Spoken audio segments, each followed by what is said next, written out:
Division divided division, we go around Major League Baseball asking the biggest question that each team is facing in the 2023 Major League season. For this video, we're going to go check out the NL East.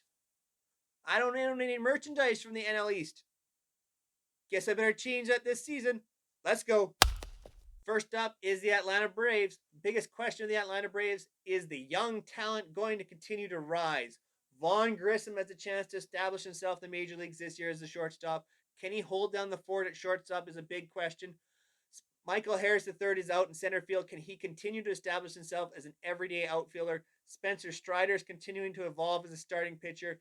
Even guys like Ozzie Albies, Austin Riley, Ronald Acuna Jr., established stars in Major League Baseball, can they elevate their game even further?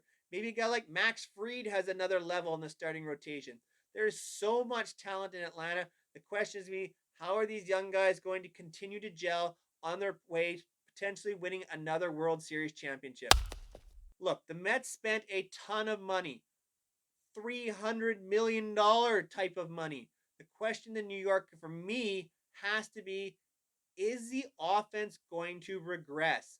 Last year, so many key players had near career years or even career years. Jeff McNeil had an incredible year above what he normally has. Mark Canha, Starling Marte, guys that in the past have not hit those types of levels consistently. So the question has to be, are the Mets for real in terms of an offensive department? We know they're still lacking in power. So any fall off from guys like Francisco Lindor and Pete Alonso is really going to hurt the Mets. So the question is, will the offense keep up with the rotation and that bullpen? In Philadelphia, coming off that deep playoff run, the question has to be, how will that deep playoff run affect them this year? Are guys like Ranger Suarez, Zach Wheeler, Aaron Nola, guys that have really accumulated a lot more innings than they normally have in the past, how is the arm going to hold up through this season? You look at the bullpen, Seranthony Dominguez, Jose Alvarado, guys that aren't used to throwing that many innings in that short a time span. Is the arm going to hold up? And Philadelphia does not have the depth to deal with a bunch of different pitcher injuries. If this is going to be the case, the Phillies are really going to struggle. Don't get me wrong, the offense is very, very, very good, especially when Bryce Harper gets back. But any injuries to that starting rotation, especially to Wheeler or Nola for an extended period of time, could really sink the Phillies in a hurry. Down in Miami, they have pitching. The question is going to be, are they ever getting any offense? Avisail Garcia and Jorge Soler were brought in last year to try and really boost the offense, and that really didn't work out due to injuries and poor performance. Now we've got Luis Arias coming down to Miami, see if he can spark the offense at all. Now, he's not a guy who's going to produce a lot of runs, but he'll get on base and he'll give players opportunities to drive him in. Some bounce back years for some guys who've done it in the past, like Brian Anderson, would really help with the Marlins, or a breakout from a young guy like Brian De La Cruz would really, really help this Marlins franchise. But for right now, the question is always going to be, can they hit? And can some of those young guys really produce a starting rotation like an Edward Cabrera and Sixto Sanchez? I think there's a very good chance of that happening. It's going to be all about offense in Miami.